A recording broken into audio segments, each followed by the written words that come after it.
کنڈی صاحب نے بڑی نصیحت آموز باتیں کی، ان کا شکریہ ادا کرتا ہوں۔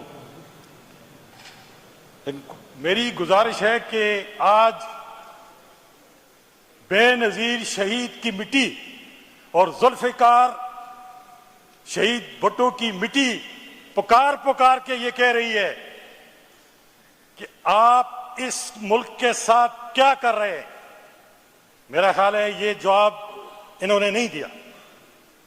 وہ اس لیے نہیں دیا کہ خوش قسمتی سے ہمارے وزیر اعلیٰ جو مرد کلندر ہیں اس کا تعلق ڈی آئی خان سے ہے، اور بارہا ان کو اس نے شکست دی۔ جناب اسپیکر، اس میں کوئی شک نہیں کہ بے نظیر بھٹو کی قربانی ہے، شہید کی ذوالفقار علی بھٹو کی قربانی ہے، لیکن آج وہ قربانی جو ہے انہوں نے پاؤں کے نیچے رون لی ہے۔ یہ کہہ رہے ہیں کہ اپنے کابینہ کی کارکردگی بتائیں۔ میں ان کو اس سوال کا ایک ہی جواب دیتا ہوں کہ اگر ہماری کارکردگی دیکھنی تھی تو جاؤ پنجاب کی پولیس سے پوچھو، اسلام آباد کی پولیس سے پوچھو کہ یہ ہمارے وزیر اعلیٰ کی، ہماری کیبنٹ کی اور ہماری ممبران کی کارکردگی نہ ہوتی تو یہ عوام لاکھوں کے حساب سے ہمارے ساتھ نہ جاتی اور یہ قربانی نہ دیتے۔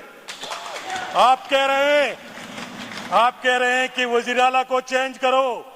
انشاءاللہ یہ مرد مجاہد، یہ وزیر اعلیٰ انشاءاللہ 5 سال پورے کرے گا، خدا کے فضل سے انشاءاللہ آپ کو سمجھ آ جائے گی۔ اب اس بات کا ایک حل ہے میرے پاس۔ احمد کنڈی صاحب، آپ میرے پاس ساتھ جائیں ہمارے گاؤں، وہاں پر ایک مولوی صاحب ہیں، وہ در کے تعویذ دیتے ہیں، اور آپ کو میں اس وزیر اعلیٰ کے در کے لیے ایک تعویذ کر کے دوں گا کہ آپ جدھر بھی ہوتے ہیں اس سے ڈرتے ہیں، اس ڈر کو دور کریں۔ آج بڑے افسوس کی بات ہے، آج میں نے گورنر صاحب کی پریس کانفرنس سنی۔ گورنر صاحب کیا کہہ رہے ہیں کہ جی خیبر پختونخوا میں کرپشن ہو رہی ہے۔ میں بالکل مانتا ہوں کہ خیبر پختونخوا میں کرپشن ہوئی ہے، لیکن وہ کس محکمے میں ہوئی ہے؟ وہ پاک پی ڈبلیو ڈی میں ہوئی ہے، وہ شانگلہ میں ہوئی ہے، وہ ڈی آئی خان میں ہوئی ہے، وہ ساتھ میں ہوئی ہے، اربوں کی۔ اور پھر کیا ہوا؟ پھر ہوا اس طرح کہ اربوں کی کرپشن کر کے اس پاک پی ڈبلیو ڈی کو تو بند کیا، لیکن پھر کیا ہوا؟ ایک ہفتہ پہلے پاک پی ڈبلیو ڈی دفتر اسلام آباد میں اربوں روپے کا ریکارڈ جلایا، لیکن ریکارڈ ہمارے پاس ہے، وقت آنے پر انشاءاللہ ہم اس کو ثابت کریں گے کہ چور کون تھا اور شاہد کون تھا، خدا کے فضل سے۔ لائق خان کو دور نکل گئے ہیں، وہ ادھر آ جائیں کے پی ہاؤس پہ اور وزیر اعلیٰ کی ابڈکشن پہ۔ جہاں تک یہ کہہ رہے ہیں کہ جی خود ساختہ روپوشی ہے، جناب والا یہ وہ مرد کلندر ہے۔ خواجہ آصف نے کہا کہ جی یہ کس قسم کا آدمی ہے، یہ ٹھیک آدمی نہیں ہے۔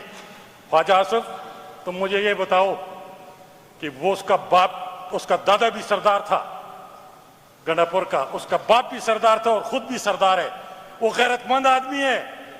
یہ اسپیکر صاحب نے جو بات کی ہے وہ رولنگ ہو گئی کہ اس کو رینجر نے اور اسلام آباد پولیس نے گرفتار کیا ہے۔ اگر آپ اس کو سولی پہ بھی چڑھا دیں، اب آپ کو اس کو سولی پہ بھی چڑھا دیں، یہ پورا صوبہ اس کے ساتھ کھڑا ہے۔ صرف ایک عمران خان کا اشارہ چاہیے، ہم ان کی جا کے اسلام آباد میں تس سے نس کریں گے، خدا کے فضل سے۔